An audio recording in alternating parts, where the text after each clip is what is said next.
Mia Khalifa, a controversial internet personality well known for passionately speaking out against her time in the adult film industry. After recording less than a dozen videos, including a particularly controversial scene that left Mia receiving death threats, she shifted away from the adult film industry. Despite this withdrawal from the industry and Mia's denouncement of this content, these videos have remained in circulation on various adult websites, garnering billions of views, to which Mia sees no royalties. Regardless of the lack of proper financial compensation, Mia has been vocal about her distaste toward her stint in the industry, all while successfully growing her own audience on the internet, amassing over 30 million followers across multiple social media platforms.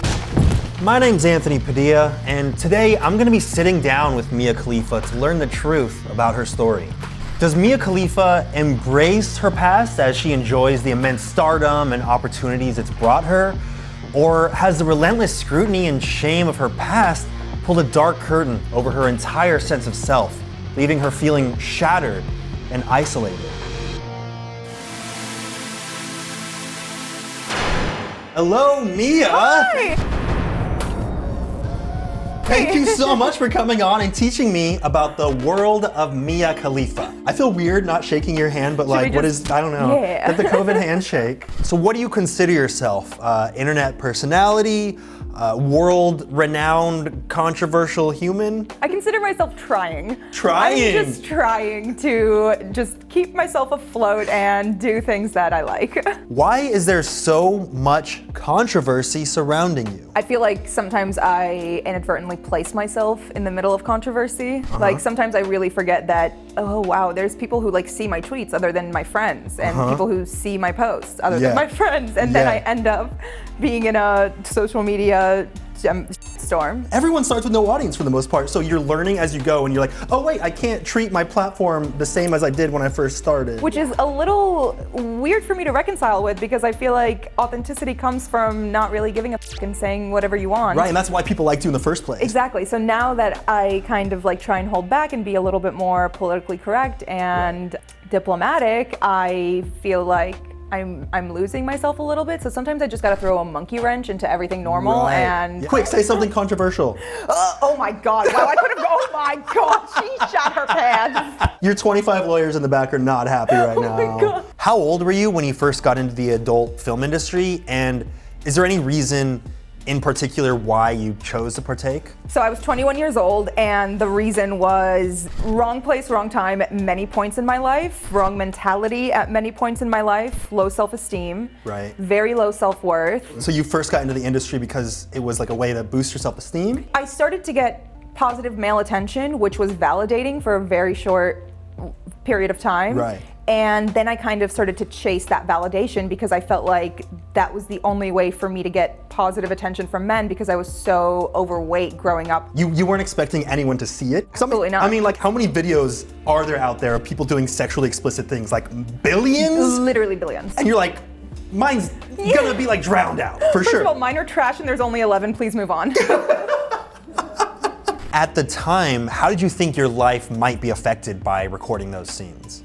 I didn't. I was young. Like what 21-year-old is thinking before they do anything that's a very rash decision. Right, yeah. I didn't even know there was a Yeah. such thing as a future when I was 21. Exactly. All about exactly. now, baby. You're narcissistic, you're naive, everything revolves around you, you know the answers to everything, and That's all still things will true work for me, out. but yeah, I get it. Women mature a little faster than men, I feel like.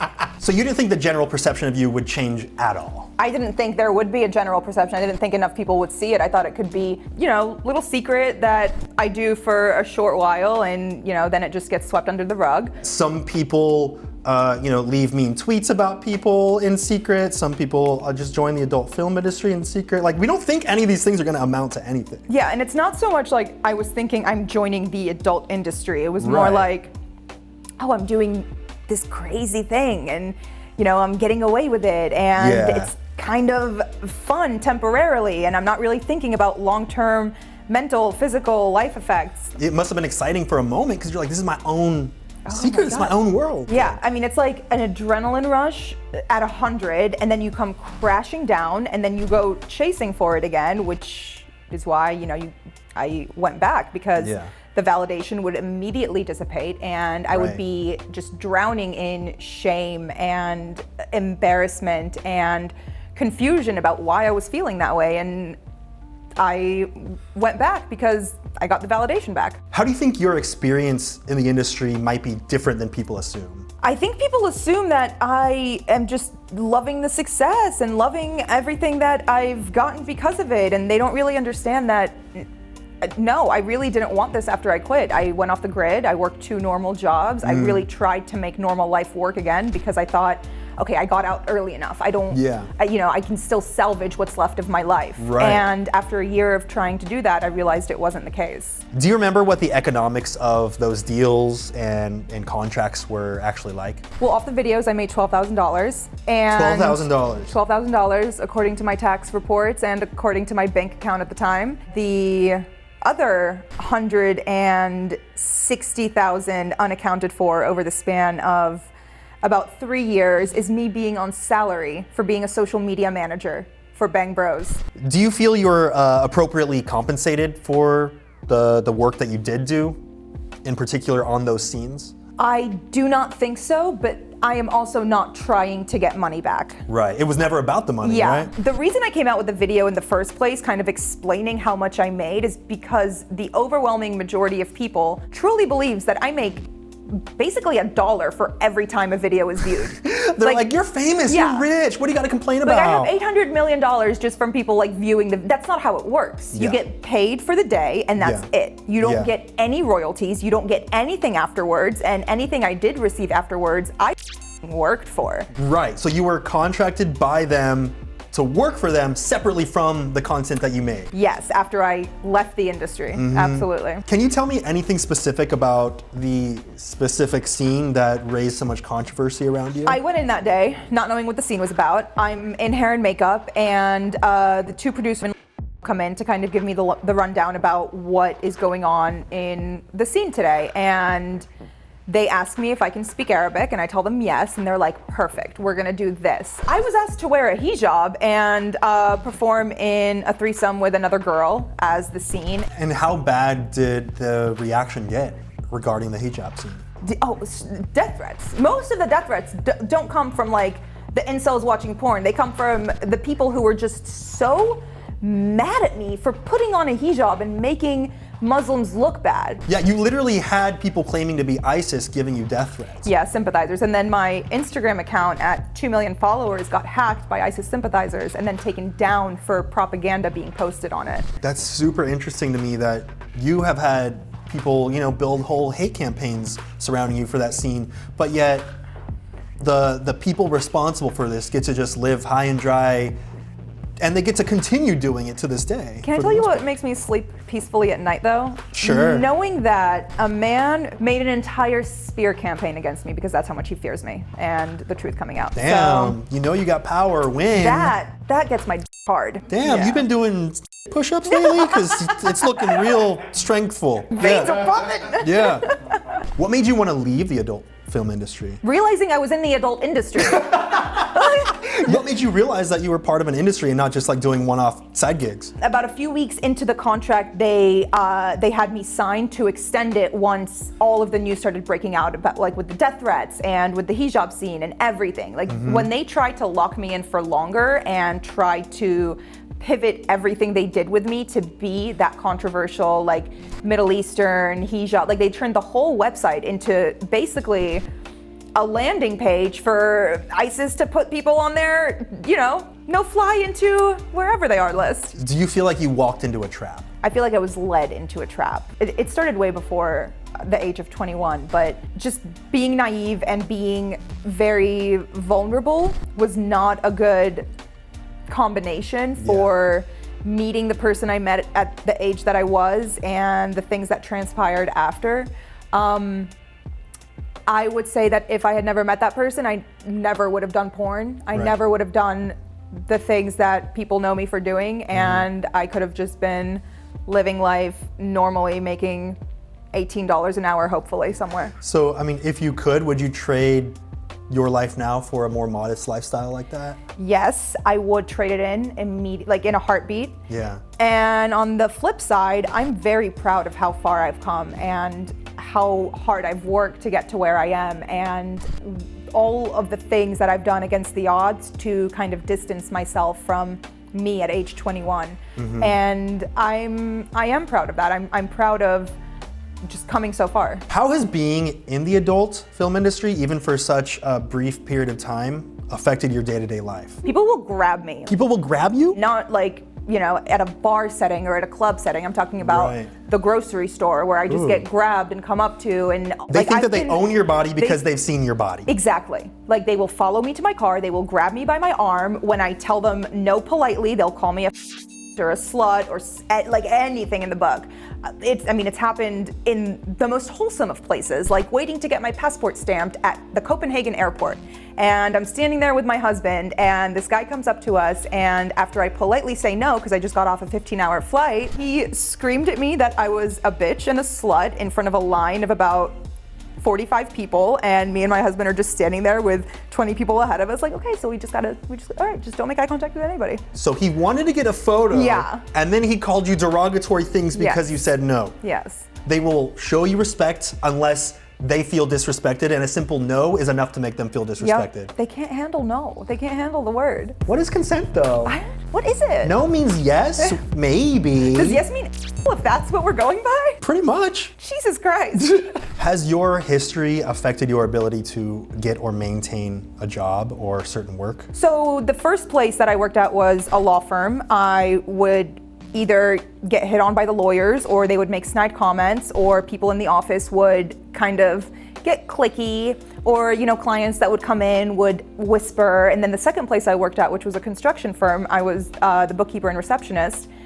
The person who took a chance on me and hired me would not be able to go to any construction site without everybody bringing up the fact that Mia Khalifa works in his office, without like people calling into the office, like contractors, just to try and like talk to me on the phone. Yeah. And I felt like a burden to someone's business that they worked so hard all their life to build up. Right. I'll be like just about ready to sign a contract with a company, and then I get an email saying, oh, it ran up the chain of command a little bit, and we're gonna have to nix it. You're not very brand safe. Because they Googled you and they're like, oh, never mind. I'm like, you're a company for shaving pubes. What do you mean I'm not brand safe? I understand you felt a hefty amount of shame surrounding your history. Has this affected your self-confidence or anything like that? I feel like the shame was just very consuming, and it was all I could ever think about, to the point where I couldn't be in an interview where someone said the word porn. Like, it would just really? trigger me and send chills down my spine and make me just feel so embarrassed that this is why they were talking to me. Like, this is the only thing that they're interested in. This is the only thing I'll ever be worthy of being talked to about. So it took a lot of therapy and a lot of self-reflection to really get down to the grit of what is causing my shame. What am I so ashamed of? Okay, I made a mistake. Everyone makes mistakes. Yeah. I'm embarrassed that people can see me naked and can see me at the lowest point in my life. Okay, a lot of people have experienced that too, maybe not to this degree, but they've gotten past it. I finally just realized, like, all right, it's with me forever. I just have to do enough good to bury the bad. How has therapy specifically helped you kind of move on from your past and feel a little bit more confident with yourself? It's just helped me accept it. For so long, I was internalizing and compartmentalizing to the point where I was living a life that was diluted. Like, I was going about my life just basically getting mad at anyone who recognized me for being Mia Khalifa, even though I was still trying to be an influencer and make a name for myself. So therapy really helped me come to terms with this doesn't have to be a bad thing. Like, this is what you make of it. And it all starts with you inside, working on your mental health and making sure that you're taking care of yourself and you're reassuring yourself and you're grounding yourself. So do you feel like you kind of hated a portion of you? Yes, that's what it was. I hated the part of me that was Mia Khalifa. I hated the part of me that made those decisions. Right. But I loved the part of me that was strong enough to overcome everything that was thrown her way. And I've kind of had to balance that love-hate relationship with myself Yeah. to just fully accept it for all the good and bad, which I have not done quite yet. So do you feel like you've kind of learned to forgive that part of you that made those decisions in the past to do those things that you now regret? It's partly forgiving her and partly just telling that young girl that, hey, it's okay that these were the decisions you made, because those were survival decisions you made in that moment. I noticed that you refer to your past self, your younger self, in third person sometimes. Is that because you're kind of like distancing yourself from your younger self to a certain degree? My therapist brought that up last week. Really? What did you say? He said that that's part of dissociation, my dissociative disorder. When I look back on the things that were traumatic, I'm looking back at them from like an eagle eye view. And Because you feel so disconnected? Yeah, exactly. You're like, well, you've obviously grown, evolved so far away from that I could see that those decisions, you would never make them now. So you're like, that's almost someone else. Yeah. What's your view on independently managed sites where people get to do sexual things like cams and things like that versus the actual porn industry? Oh my God, girl, if you have the entrepreneurial spirit to start your own website, right. Do it where you are in control of everything. And when you're ready for it to be taken down, all you have to do is press delete. Pornhub is estimated to have made over $500,000 off of your content. Do you think that's an accurate estimate? Yes. But I don't know how much Bang Bros makes, and in the cease and desist, they basically said we did not make 50 million, and they probably made 49.9, and they're just like... They weren't willing to say what they did make, only what they didn't make. How do you feel about certain websites, just to not name a few, posting and pushing your videos and advertising them whenever you start picking up press, kind of duping people into believing that you are consistently and still active in the industry? It's extremely detrimental, and that's been the hardest to get away from. Like if that wasn't happening, I think it would be a lot easier. Right, so it's not necessarily about the fact that you did these things in the past, it's about the fact that they are treating it, and it looks like you're still doing it actively. The most obvious when all of this started breaking out last week, all over again, most of the reaction was, wait, you're not still doing porn? Right, yeah. Like, sir, no, I barely get laid, I'm married now. Yeah, once a month at most. Yeah. Which is enough, to be honest with you.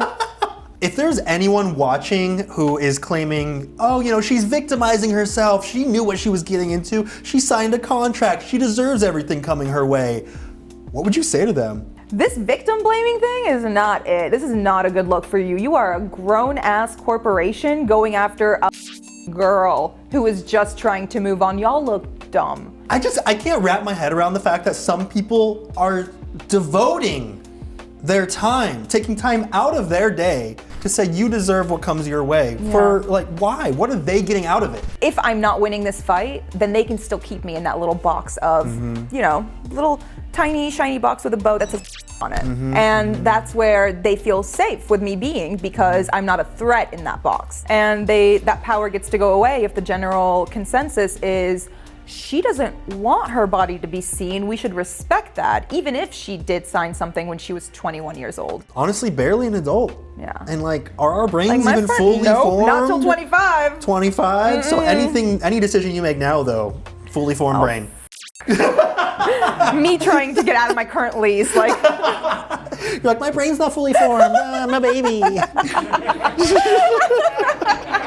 You've said that statistically Muslim countries consume more porn than anyone else, so the men yelling at you are potentially the same men clicking on you. What do you think that says about the misogyny and hypocrisy surrounding the industry and just the taboo nature of it in general? I think that all of this ties back to shame. They are ashamed of themselves for watching it and being into it because it conflicts with their deep-seated love for their religion. So to make themselves feel better publicly, they need to put me down. They need to hate me. Otherwise, they're complicit in what I'm trying to do. Right, it forgives themselves. Yeah. How do you feel about the diss track named after you, literally called Mia Khalifa, that has gone so insanely viral thanks to the TikTok, which is purportedly the most viral TikTok in the entire Western world? I'm gonna be honest with you, because I'm a gangster and I don't really say this too often, but it kind of hurted me a little bit. Yeah. Just a little nailed it. Your name is attached to something so incredibly popular that is specifically made and fabricated to take you down, or at least create some kind of smear campaign against you. It was the reason I was so adamant about never, ever, ever going on TikTok. I was terrified of it. I thought that everyone who ever used that song hated me and thought I was a slut, and I would just be completely shunned away from there if I ever like stepped foot onto that platform. I counted, the song literally says your name 38 times in it. Yeah, well, anytime someone puts my name in something, it's gonna get clicks. So congrats to them for figuring out how to clickbait. And that was specifically in response to A fake tweet that they created. They created the fake tweet? Yes, there is a whole video of them coming out and saying it was a fake tweet. Oh, they admitted it. Yeah, Okay. but recently they posted an apology video about creating the whole song and about the slut shaming. And then 2 days later, after the smear campaign came out, they posted another video saying, we take back our previous apology and we will be coming out with a Mia Khalifa diss track part 2. Stay tuned. Click subscribe to be the first one to hear Hit or Miss Part 2. So they apologized for making up something about you and starting a smear campaign against you, kind Essentially. of. And then they rescinded it because there was another smear campaign about you, and they decided that they actually are okay with the things they made up about you in the past. Well, see, they're very young, so their front brain hasn't fully formed yet. So you posted this tweet that says, got death threats? Check. Lost my family? Check. Lost my mental health? Check. I worry about my future kids? Check. Do you feel like that accurately sums up everything that you've went through? No, I didn't have enough characters, but okay. that's about the gist. Okay, it's just a gist. Like, I do have a great life, but it has been so hard to get here. Right. I feel like a lot of people focus solely on the fact that you are physically healthy, that you have, some fame surrounding you, that you have money, that you're comfortable, but they don't take into account the mental toll, the mental pain that you've been going through and are still going through. Yeah. Anything, really. You've become an outspoken advocate for women and human rights in general.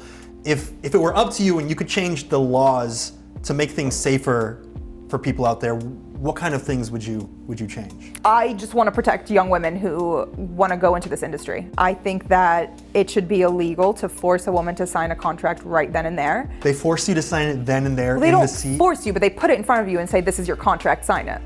Like, they're not holding a gun to my head, Right. but it's intimidation in the sense that I'm 21 and there's 4 men around me. All saying, you can trust us. Yeah, like, we want to protect you. Like, this is going to be amazing for you. Like, we're going to do so many incredible things. And Yeah. I'm terrified, and I've just lost my family, and I'm just now trying to leave a toxic marriage that I was in, and the world hates me, and all Yeah. of these things going on. A lot of people out there with power know how to make people feel like they should do something immediately. If a billion-dollar corporation wants a woman to sign away her body's rights, they should be forced to hire a third-party attorney to review her contract for her. I feel like contracts should require at least some time to, mull it over a little bit and think about and read in detail what you're really getting yourself into. I think it should be illegal to show someone a contract for the first time and have them sign it right then and there, unless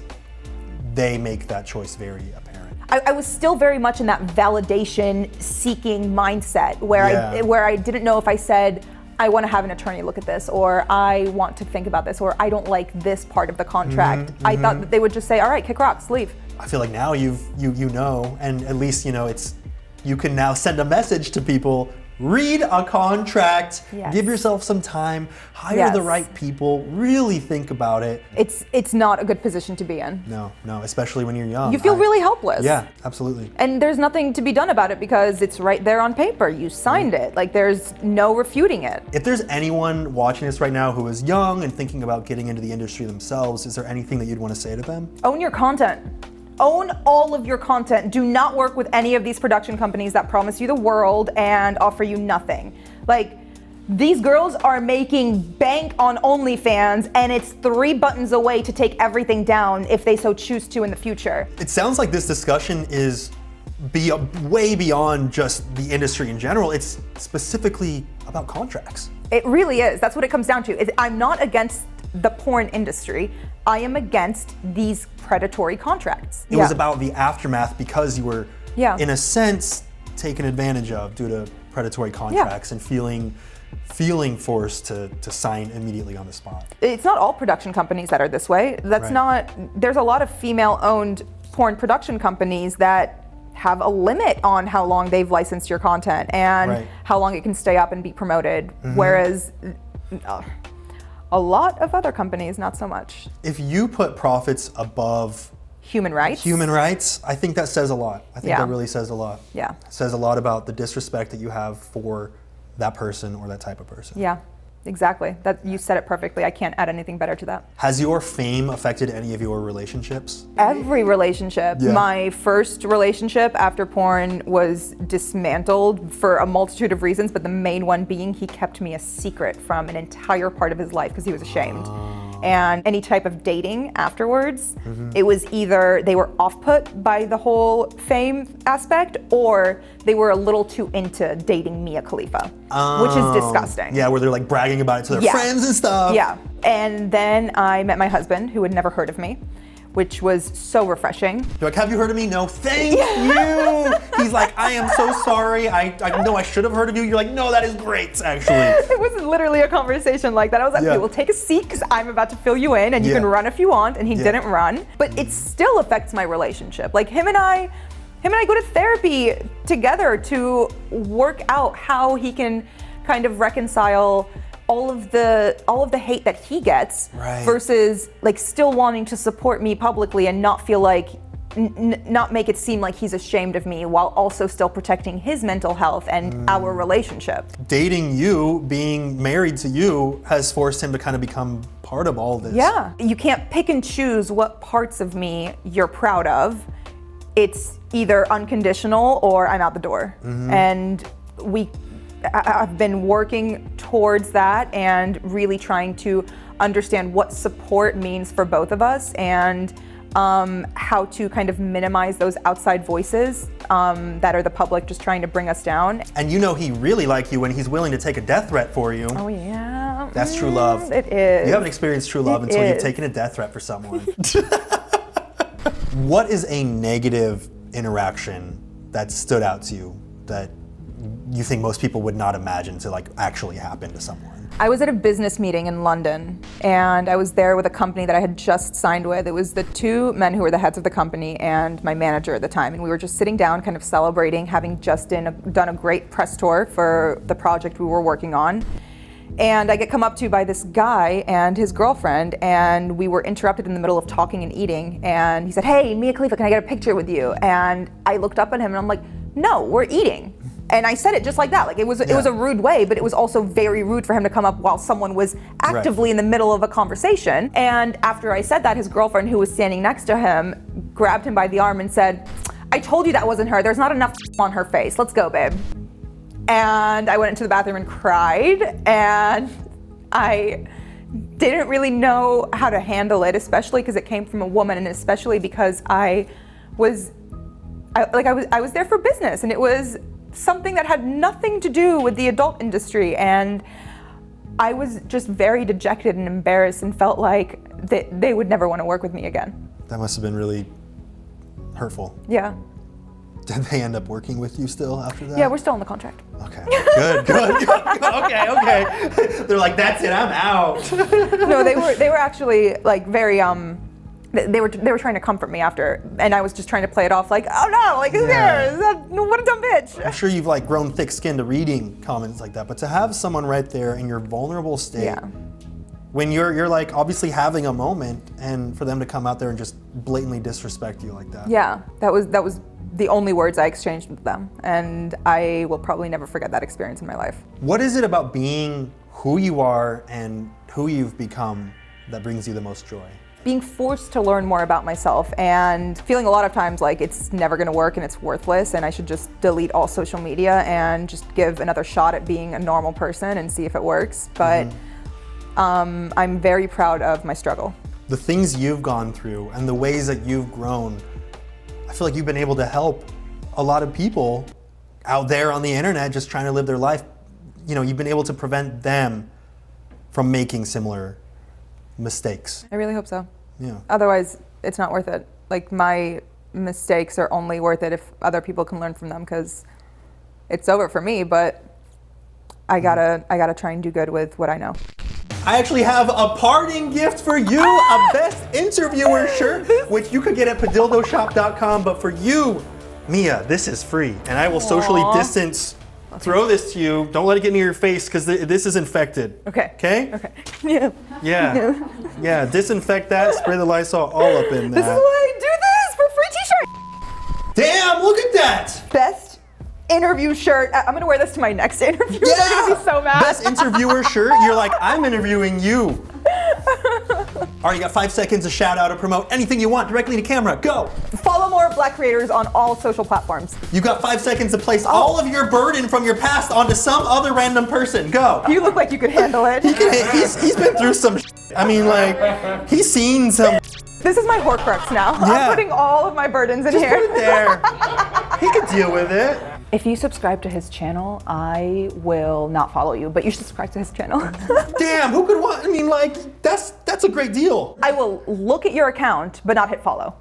The self-control in that woman. Thank you so much, Mia. I feel like I understand the world of Mia Khalifa just a little bit more. And I would shake your hand, but, you know, we're doing this so distant right now. I feel so distant and far away from you. Thank you for the free therapy. You're welcome. After spending the day with Mia Khalifa, I've come to understand just how much a brief moment can define our entire existence, especially in the modern age. Shouldn't we be able to evolve and shift away from our decisions we made when we were barely adults, especially if our entire well-being is being jeopardized because of it? See you later, bye guys. Press a like. If you don't get free bagels for being in the adult film industry, like, why do it? Yo, they didn't even have craft services. That's bullshit. No, they had enemas. I'm just kidding. I mean, you know, you get a free enema here and there, and you know, it does pay for itself I saw them eventually. on set here, so I guess that's like a normal thing in entertainment. We got them in the back if you want. I had 3 right beforehand just to make sure. To keep your girlish figure. Yeah.